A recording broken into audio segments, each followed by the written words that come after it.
जय हिंद दोस्तों, कैसे हैं आप सभी लोग। उम्मीद करते हैं स्वस्थ होंगे, मस्त होंगे। अगर आप लोगों को 29 तारीख को विज्ञान का पेपर देने जाना है तो यह वीडियो बहुत ज्यादा इंपॉर्टेंट होने वाला है बेटा। इसमें सारे महत्वपूर्ण टॉपिक हम करवा दिए हैं। अगर यह सारे टॉपिक आप लोग कर लिए तो इसके बाहर आपको पढ़ने की कोई जरूरत नहीं है।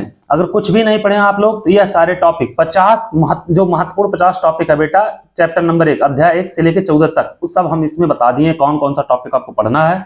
वही आप लोग याद कर लो और वही पेपर में आएगा, उससे बाहर कुछ भी नहीं आएगा। चाहे आप लास्ट प्रीवियस ईयर 2-3 साल का देख लेना, इसी में से आया, इससे बाहर नहीं आया है। तो पहला क्वेश्चन देखना क्या होगा, संयोजन तथा वियोजन अभिक्रिया। आप लोगों को पता होना चाहिए बेटा संयोजन और वियोजन अभिक्रिया, ठीक है। संयोजन तथा वियोजन अभिक्रिया आप लोगों को पता होना चाहिए।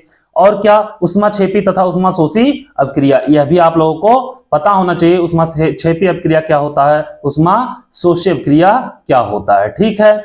उसके बाद अगला बेटा रासायनिक समीकरण संतुलित करने की विधि। रासायनिक समीकरण जो होते हैं वह आप लोगों को संतुलित करने आना चाहिए, ठीक है। अम्ल, क्षार तथा लवण की परिभाषा तथा उदाहरण। अम्ल क्या है, क्षार क्या है, लवण क्या है, यह पता होना चाहिए उदाहरण सहित, ठीक है। यह पूछा जाता है, बहुत ज्यादा इंपॉर्टेंट, ठीक है। संयोजन तथा वियोजन अभिक्रिया, यह भी बहुत ज्यादा इंपॉर्टेंट है। ऊष्माक्षेपी तथा ऊष्माशोषी अभिक्रिया भी बहुत ज्यादा इंपॉर्टेंट है। जितने बेटा सब इंपॉर्टेंट क्वेश्चन लेके आए आप लोगों के लिए, ठीक है। उसके बाद बेकिंग सोडा बनाने की विधि, यह भी आपको पता होना चाहिए। बेकिंग सोडा कैसे बनाया जाता है, बेकिंग सोडा बनता कैसे है, यह पूरा विधि आपको पता होना चाहिए। धावन सोडा बनाने की विधि, धावन सोडा कैसे बनता है यह भी आपको पता होना चाहिए। धावन सोडा बनाया कैसे जाता है, ठीक है। प्लास्टर ऑफ पेरिस क्या होता है, उदासीनीकरण अभिक्रिया क्या होती है, धातु और आधातु, ये सब आपको पता होना चाहिए। धातु और आधातु चैप्टर जो है बेटा उससे है, दूसरा चैप्टर है शायद, धातु और आधातु क्या है, यह भी आपको पता होना चाहिए। विद्युत रासायनिक श्रेणी क्या है, यह भी पता होना चाहिए। संतृप्त तथा असंतृप्त, संतृप्त क्या होता है, असंतृप्त क्या होता है, यह आप लोगों को पता होना चाहिए, बहुत ज्यादा इंपॉर्टेंट है। संतृप्त तथा असंतृप्त बार बार पूछा जाता है, ठीक है। सजातीय श्रेणी भी पूछा जाता है, कई बार पूछा गया सजातीय श्रेणी क्या होती है। आईयूपीएसी नामकरण, आईयूपीएसी का बेटा एक अलग से वीडियो हमारा अपलोड हो गया है, आप लोग देख लेना। आईयूपीएसी नामकरण आना चाहिए आप लोगों को, बहुत ज्यादा इंपॉर्टेंट है। आईयूपीएसी नामकरण हर साल पूछा जाता है, ठीक है। साबुनीकरण अभिक्रिया, साबुनीकरण अभिक्रिया क्या होती है यह भी आपको पता होना चाहिए। हर साल साबुनीकरण अभिक्रिया लगभग पूछा ही जाता है। स्टिलीकरण अभिक्रिया बहुत ज्यादा इंपॉर्टेंट है।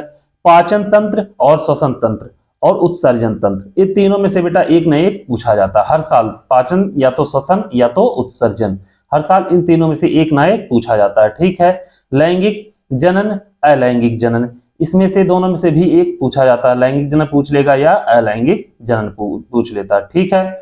परागण क्या होता है, आपको पता होना चाहिए परागण क्या होता है। जितने सारे इंपॉर्टेंट टॉपिक है बेटा सब हम इसमें बताए हैं, ठीक है। क्या होता है परागण, क्या होता है। उसके बाद बेटा पुष्प की संरचना, आपको पता होना चाहिए पुष्प की संरचना हर साल पूछा जाता है।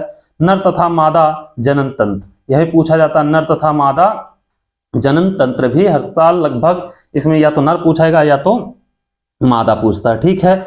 डीएनए आरएनए में अंतर, मेंडल के आनुवंशिकता का नियम, एक संकर तथा द्विसंकर, एक संकर तथा द्विसंकर संकरण पूछता है बेटा। लिंग निर्धारण की प्रक्रिया पूछता है। मानव मस्तिष्क पूछता है। ये इतने सारे बेटा 28 बहुत ज्यादा इंपॉर्टेंट टॉपिक आप लोगों को बता चुके हैं हम। इसमें से हर साल पूछा जाता है, इससे बाहर कुछ नहीं आता है। हम 50 टॉपिक बोले तो 50 ही बताएंगे बेटा, और 50 में से आप लोगों को फंसेगा। तंत्रिका तंत्र बेटा बहुत ज्यादा इंपॉर्टेंट है, तंत्रिका तंत्र, ठीक है। इतने सारे आप लोग याद कर लेना, ठीक है। केमिस्ट्री और बायोलॉजी से इसके बाहर कुछ नहीं पूछने वाला है। उसके बाद बाबू फिर पूछता है फिजिक्स से। फिजिक्स का पहला प्रकाश का परावर्तन, प्रकाश का परावर्तन पूछता है बेटा। प्रकाश के परावर्तन का नियम पूछ लेता है, प्रकाश के परावर्तन के कितने नियम होते हैं। ये प्रकाश का परावर्तन होता है बेटा, और प्रकाश का अपवर्तन पूछता है, ठीक है। अवतल उत्तल दर्पण से प्रतिबिंब क्या होता है बेटा, अवतल उत्तल दर्पण से जो प्रतिबिंब बनता है, प्रतिबिंब कैसे बनता है वो पूछ लेता है, ठीक है। प्रकाश का अपवर्तन, या तो प्रकाश का परावर्तन पूछेगा या तो अपवर्तन, ठीक है। उसके बाद बेटा लेंस के बारे में पूछ सकता है। क्या पूछता है लेंस से, लेंस से प्रतिबिंब का निर्माण पूछता है, ठीक है। लेंस से प्रतिबिंब का निर्माण पूछेगा। लेंस की क्षमता पूछ सकता है। उसके बाद दृष्टि दोष, दृष्टि दोष में या तो निकट दृष्टि दोष पूछेगा या तो दूर दृष्टि दोष, ये दोनों में से एक ही पूछता है, ठीक है। और पूछेगा लेकिन जरूर जरूर माननेत्र, माननेत्र पूछेगा बेटा, या तो माननेत्र की संरचना पूछता है, और 6 नंबर में लगभग आते हैं माननेत्र की संरचना। ओम का नियम पूछ लेगा बेटा, विद्युत धारा, विद्युत प्रतिरोध, ये पता होना चाहिए, विद्युत धारा क्या है, ओम का नियम क्या है, विद्युत प्रतिरोध क्या है, इसमें से एक न एक पूछा ही जाता है। उसके बाद श्रेणी क्रम संयोजन, समांतर क्रम संयोजन, ये सब तो आपको पता ही है, या तो श्रेणी क्रम संयोजन पूछेगा या तो समांतर क्रम संयोजन पूछेगा। उसके बाद बाबू क्या पूछ सकता है, बायो ये चुंबकीय बल रेखाएं पूछ सकता है बेटा, चुंबकीय बल रेखाएं क्या होती हैं, बायो सेवर्ट का नियम पूछ सकता है, फ्लेमिंग के दाएं तथा बाएं हाथ का नियम पूछ सकता है, ठीक है, या मैक्सवेल के दक्षिणावर्त पेच का नियम भी पूछ सकता है।